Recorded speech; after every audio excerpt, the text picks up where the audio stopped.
Hi, I'm Trevor Amicone with WeberStateSports.com here with your Wildcat Weekly Update, and we start with the first place Weber State men's basketball team. The Wildcats improved to 6-0 in Big Sky Conference play with road wins over Southern Utah and Idaho State over the weekend. Everyone knows that the Big Sky is won on the road, and the Wildcats went down to Cedar City on Thursday night and beat the Thunderbirds 81-74. Davion Berry led the way with 19 points in the game, but Scott Bamforth, Kyle Tresnak, and Joel Bollenboy also scored in double digits. Then on Saturday, the Wildcats went to Pocatello and took care of business against the Bengals, winning 70-54, picking up their 7th straight win.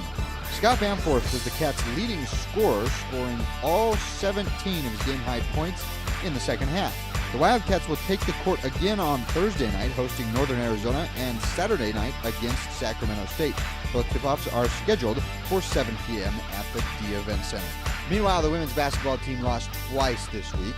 Southern Utah beat the Wildcats on Thursday night, 74-61, and Idaho State came into Ogden and left with a 69-45 win on Saturday. A bright spot for the team, freshman forward Regina Okoye leads the Big Sky Conference in steals, averaging over 3 per game.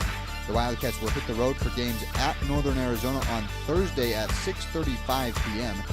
and Sacramento State on Saturday at 3 p.m. Now, some other sports got underway here at Weber State as well over the past week. The men's tennis team opened up its season by losing at BYU 6-1 on Saturday. Ryan Garner pulled off a 6-4, 6-3 win over Scott Bone for the Wildcats' only point of the match. Also, the track and field team began its season over the weekend when they took part in the Snake River Open in Pocatello, Idaho on Saturday. The mainly dual meet with Idaho State produced 5 men's conference qualifiers for the Wildcats. The Wildcat women came away with 5 first places and 4 Big Sky meet qualifiers, one of which was freshman Alex Van Halder, who had a great meet for the first of her career, winning the 200-meter and finishing second in the 60-meter dash. Her 7.76 time in the 60 ranks as the 8th best in Weber State indoor history.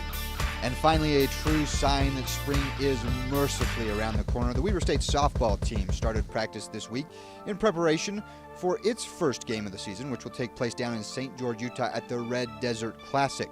The Wildcats will open that tournament on February 8th against Loyola Marymount. On that same day, they'll also play Oklahoma State, and over the course of the rest of that tournament, they will play Nevada, Arkansas, and Seattle.